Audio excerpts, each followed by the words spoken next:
Welcome everyone to Screams After Midnight solo Shudder review edition. This is the third episode of these I've done, which means it's going well. But I'm here today to talk about another Shudder exclusive, as I do on these, and I'm looking at Lingering, which is the newest one at the time of recording that has appeared on Shudder. It's a Korean film, which is also known as Hotel Lake. In fact, it seems to be known as Hotel Lake on just about everywhere except Shudder.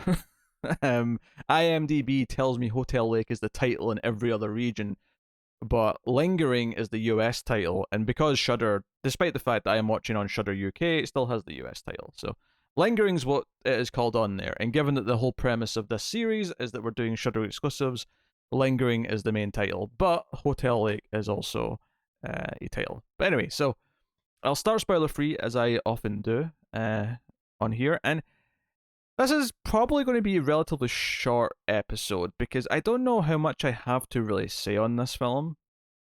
The basic premise is that the main character of Yumi, who is a young woman who is struggling to get on her feet, she's looking for a job, that kind of thing. We don't really see that, we just hear that. The movie opens with her being informed of her mother's death and that she is now the caregiver of her younger sister, a younger sister that she barely knows. Her mother and father divorced when she was young, and her younger sister is a child that her mother had with a different father, in another relationship much later. The younger sister is like 7 years old or something like that, and she's in her 20s, and she's saddled with this, and immediately it's very clear that she doesn't really want to look after her younger sister. She has no relationship with her, and she tries to argue against it and is basically told that foster care's a terrible idea because your younger sister has some issues. She acts out, she lies, there's some evidence that she was abused in some way, and she's now burdened with this. She chooses to take her younger sister to a hotel that is ran by a friend of her mother's who she refers to as Auntie, even though she isn't actually her biological aunt, and plans to leave her sister there under her care. Uh, Although Auntie kind of encourages her to stay for a little while, the hotel is not operational. It's not run down or anything. It's actually quite slick looking as a hotel. If anything, it's hard to believe just how good looking this hotel is, given that it's not operating right now. But it's just her and one maid who works there who are kind of maintaining it just now because it's in the off season, and they're invited to stay there, and that's basically where the movie plays out. Is at this hotel, creepy stuff happens. There's some ghostly things going on. There's some supernatural elements. Maybe the ghost of her dead mother, maybe not.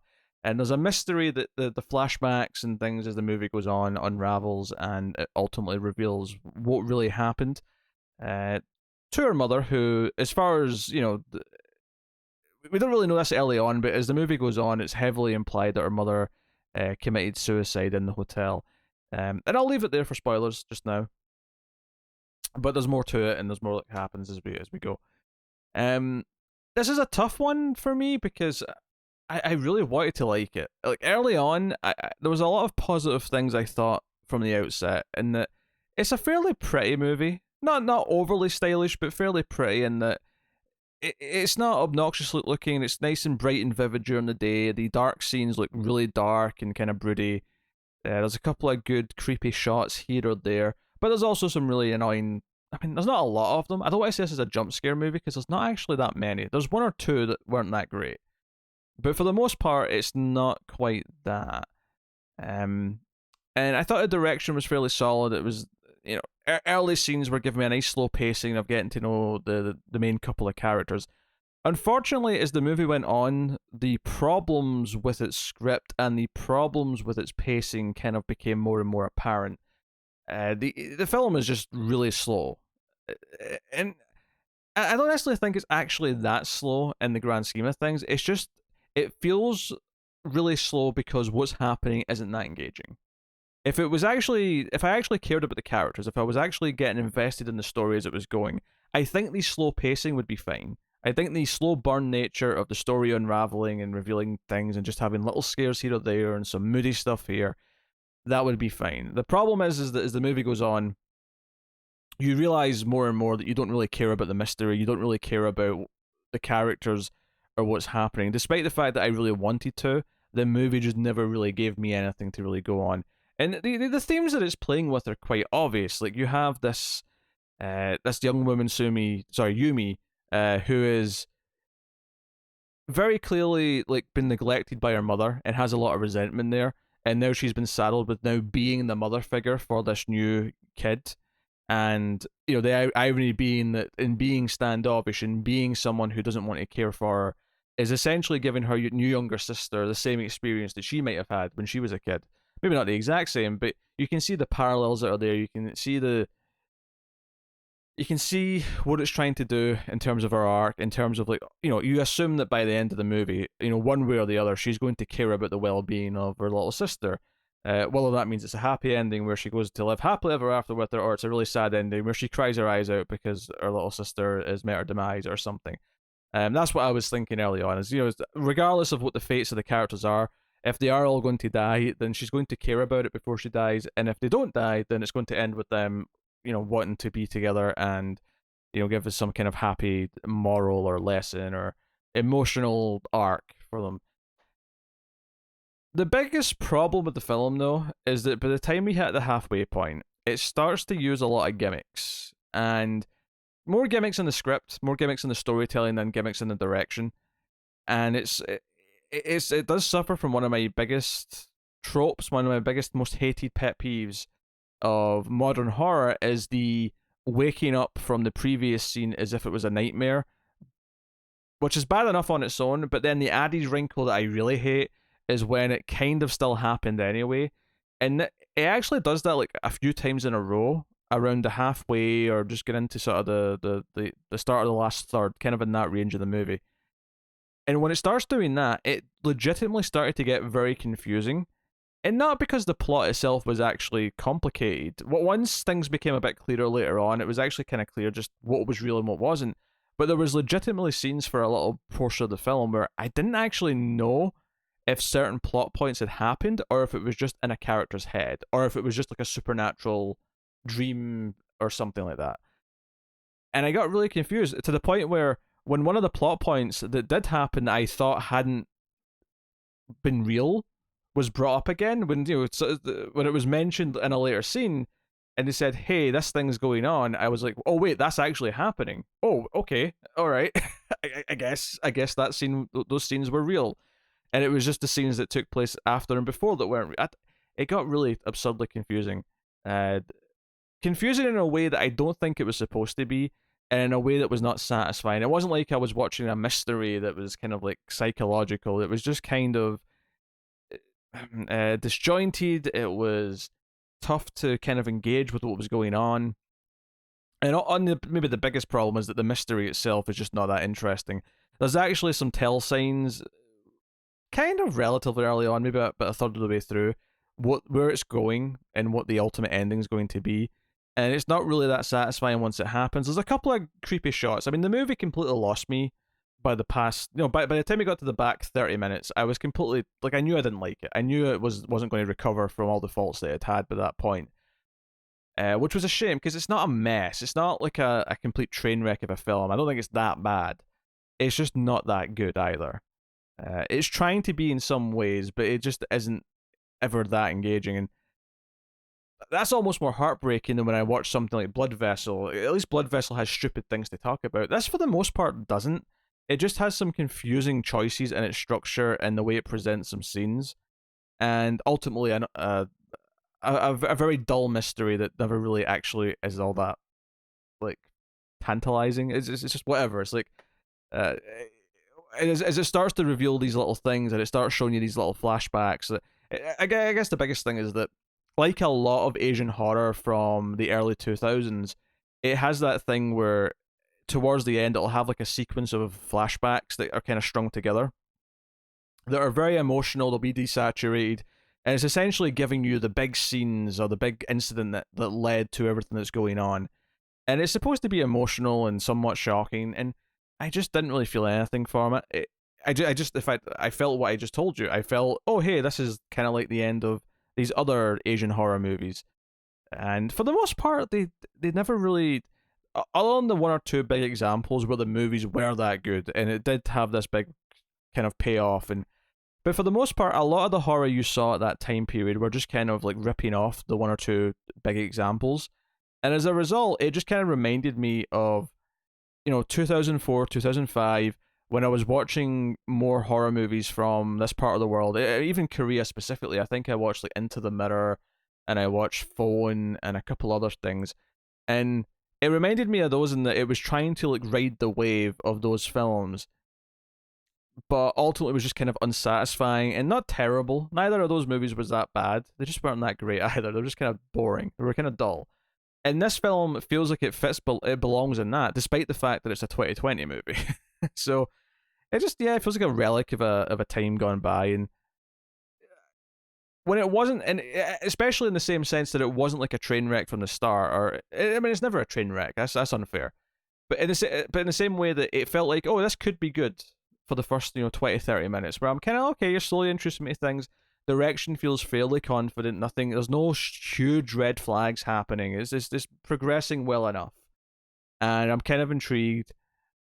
But much like those films, they kind of just start to unravel in quality or in interest, and not in a good way. Where I'm just, as the movie's going on, I'm getting less and less interested in what it's about.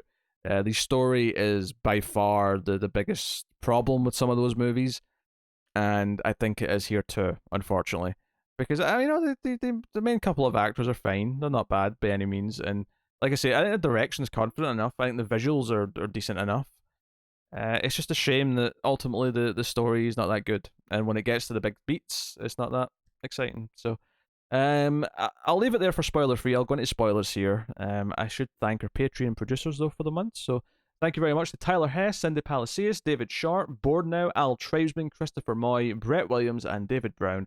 They are all $20 or more patrons at patreon.com/MailFuzzTV, and that gets their name read out on some of the shows like that. And at the end of the videos, you'll see it in the nice big bold text. But you can, of course, support us for as little as $1 per month, and you get some bonus features for that. You get some bonus episodes of some of the shows. You get voting rights at $5, and as well as early access for some stuff, including these solo Shudder reviews. I put these out a day early on Patreon. So go and have a look and see if you want to support us with some monies. If you can't, no, don't feel too bad. You can hit the like button. The like button on YouTube is annoyingly important because I hate having to shell and say, hey, go hit the like button. But it does actually matter in YouTube's system and recommending videos and things like that. So please do that. But hey, so spoilers then for Lingering, aka Hotel Lake. I mean, I'm not going to say I got every detail of this because I was kind of bored and zoning out. I was cracking some really silly jokes towards the end. I was very quiet in the first half because I was really paying attention to all the subtitles, and I was really, keeping things going. And if you don't know this, I actually watched this with a live audience over on Mailed Fuzz TV Live. It's the other channel that's just for live streams. If you go over there, every week I'll the day varies. It tends to be a Monday, Tuesday, or Thursday. I'll watch the movie on Shudder with people who've synced up and watching along with me. And I was very quiet for the first half of this because I was paying attention to the subtitles, because there was a lot of dialogue, and I was trying to give it the real chance to win me over. And by the time we got to the last 20 minutes, I was just making silly, stupid jokes about pirates and all sorts. There's a pirate kid in this. There's a guy there's a teenager with an eye patch who the main character Yumi just kind of bumps into at one point when she's running around outside, and then later on, she sees him again, and it turns out that he has like psychic powers or something. But he has psychic powers in his other eye. So he's got an eye patch over one eye, and he goes to the hotel, and he basically just moves the eye patch to the other eye, and then he whips out a cane because now he can't see because he's covered his one good eye. But this eye lets him see other things. It never really explains it. I just kind of assumed all this from what was happening.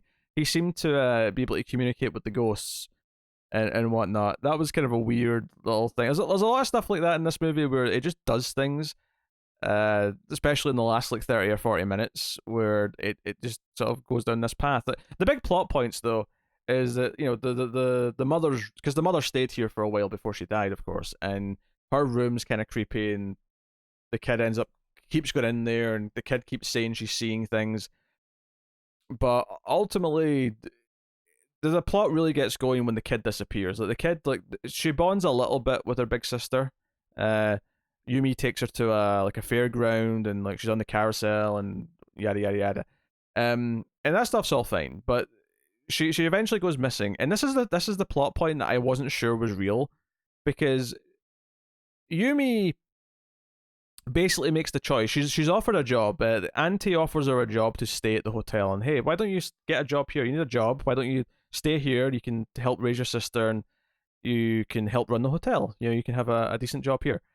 And that night, Yumi, not wanting to commit to any of this, tries to flee. She leaves a note and just rides into the night.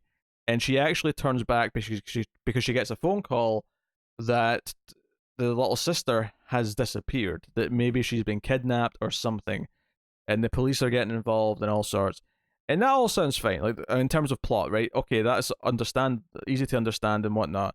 But it did this thing where she woke up as if it was a nightmare, and then there's a scene where she goes out to the fairground as if she's looking for her, and she thinks she sees her, and a couple of creepy moments happen, and then she wakes up as if it was a nightmare again, and then she's like on an IV drip as if Auntie's pumping her with drugs, and then she goes into another room and has like a weird meeting with the other character who I'll talk about properly in a minute, but that other character ends up committing suicide, seemingly, and she has this weird scene where she's just like spouting nonsense. She's got like this monologue where she just talks to the main character, and then at the end of this though, when she finds her dead body like hanging from in the bathroom of one of the hotel rooms, the police show up, and I'm like, okay, I guess this is real. And then they casually mention that the girl's still missing. I'm like, oh wait, so the daughter is still, that was real. The daughter did disappear, or the sister did disappear. I mean, so I got really confused. I got confused for there's a portion of this movie here where, because she kept waking up as if the previous scene was a nightmare, and because a couple of these sections had like a kind of a dreamlike quality, I wasn't sure which parts were real and which weren't. And it kind of turned out that almost all of them were real, except maybe the sequence where she goes to the fairground and sees like creepy, like sees like her dead mother sort of standing there or whatever. So that was kind of weird, and I wasn't really sure. And honestly, that's where the movie properly lost me, because at that point I really didn't care anymore about what was going on, because it was being kind of annoying. Honestly, is the best way to sum it up. Yeah, the character who seemingly commits suicide here, although we find out later, it definitely wasn't suicide. She's kind of been this disgruntled, like she's the maid who works here, and she's always drinking, she's always drunk, she's always been very bitter and making comments. We learned that she divorced and lost her job, and she's been in a really bad place. But that's kind of her ending, and the big reveal, of course, at the end of the film is that Auntie herself is a murderer, and she killed Yumi's mum. She killed the maid. She's killed plenty of previous people who have stayed here, and she kind of like preserves them in the wall, kind of not quite taxidermy, but kind of. She has one. She has like her own son who died, who seemed to be the trigger for all this. Her son being, his death seems to be the trigger that's kind of set her off on this path, and there's kind of a big hint towards this earlier in the film where she talks about like she takes like roses and drowns them, but then paints them and sort of turns them into like fake, like like a fake blue rose. And Yumi, when she sees this hobby of hers, which seems innocent enough, I suppose, outside of being a little creepy, says, "Oh, but isn't it dead now?" And she's like, "No, it's not dead. It's preserved. Now it can live forever." And that's kind of what she's doing with the people. She's kind of killing people and preserving them, because to her that's keeping them alive. All of this though is just, for the most part, really kind of dull. There's a couple of good shots. There's a couple of good, nice, creepy moments where she's like standing there and she's got like a knife, or it plays with colors well enough in the visuals. So I mean, I can't deny that side of it too much, but ultimately, it just never really is all that exciting. And we just kind of randomly find the little sister. The little sister's been missing for like half an hour by this point, and we just kind of run into her in like the basement area where this is where a lot of the killing stuff happens. So, and there's a whole sequence where Yumi has to fight back, and there's eventually the one supernatural thing that happens towards the end is that some spiritual help happens. Presumably the ghost of the mother moves this like dolphin metal clip thing that ultimately Yumi uses to stab the auntie in the head to save herself because she's being strangled and she's reaching for some weapons and she can't quite do it. She's going to die, but then this one stabbing item, just moves towards her. There's a ghost helping her out a little bit, and it's kind of typical. There's nothing really super original about anything that this does, or it's not particularly exciting. There's some story ramifications, of course. The idea that Yumi was going to just dump this sister onto this woman without care shows the kind of mistake that the gargantuan mistake she was going to make. But one of the reasons why she was going to do that, with her specifically, is because she said that when she was younger, that Auntie was kind of a mother figure to her. So she liked her more than her own mother, and that was kind of and there's like a weird flashback at one point where she walks in on her mother, I think, cheating on her dad with some other guy. I think that's what that scene was. I'll be honest, I wasn't entirely sure. Assuming her mother was a maid who worked at the hotel at one point, it was kind of hard to tell, and I think that's maybe one of the bigger critiques of the movie is that I never felt like it was like you got the gist of what it was doing at any given point, but there was a couple of weird moments like that where it wasn't entirely clear what it was telling us, what the information was. So yeah, it's kind of mediocre overall. I have to say, it's not the worst thing ever, but it is kind of dull. And sadly, I think objectively, it's probably a better movie than Blood Vessel. Like it's aiming higher, it's trying better, it's got better technical qualities, it's not got bad CG or anything like that, it's not as cheesy. But sadly, I actually think Blood Vessel was a better watch because it was doing silly things, and at least there was some stuff to laugh at. There's nothing like that in this. It's that annoying middle ground where it's trying to be a good movie and it's just kind of failing a little bit, and because of that, it's tougher to watch. It's just kind of dull, and sadly, that's kind of a bigger crime in a lot of ways. Um, there's some things obviously I've glossed over some stuff that I don't think is that interesting. There's a police character who investigates things. He amounts to nothing. He suspects the main character is responsible for the missing girl at one point, but then he gets stabbed by the auntie in the neck, and it's fine. Whatever, he's gone. There's not a whole lot to it, in that side of things. So yeah, that's pretty much me. I don't think I've got much more to add about this one. It's kind of a dull slog. It looks pretty at times. It feels relatively confident in the direction, but it falls into some tropes. It doesn't have enough going on. It doesn't engage the characters with the audience enough to really care about anything that's happening. And the central mystery, which of course is that, Auntie's a killer. She killed her mum. And, yeah, there you go. That's Lingering. Not that good. I don't recommend it. Skip it, basically. But there you go. So thank you for hopefully enjoying my rambles on this Shudder exclusive. There should be another one next week. But yes, like, subscribe, go to patreon.com/mailfisttv, all the stuff that I said earlier, all the ways you can support the show and the channel and everything we do here, and keep all the content coming. Catch us on Twitter @ScreamsMidnight for updates to your Screams After Midnight content. But otherwise, that is me. So thank you once again for watching or listening. We always appreciate it. Keep watching scary movies, and we will see you next time.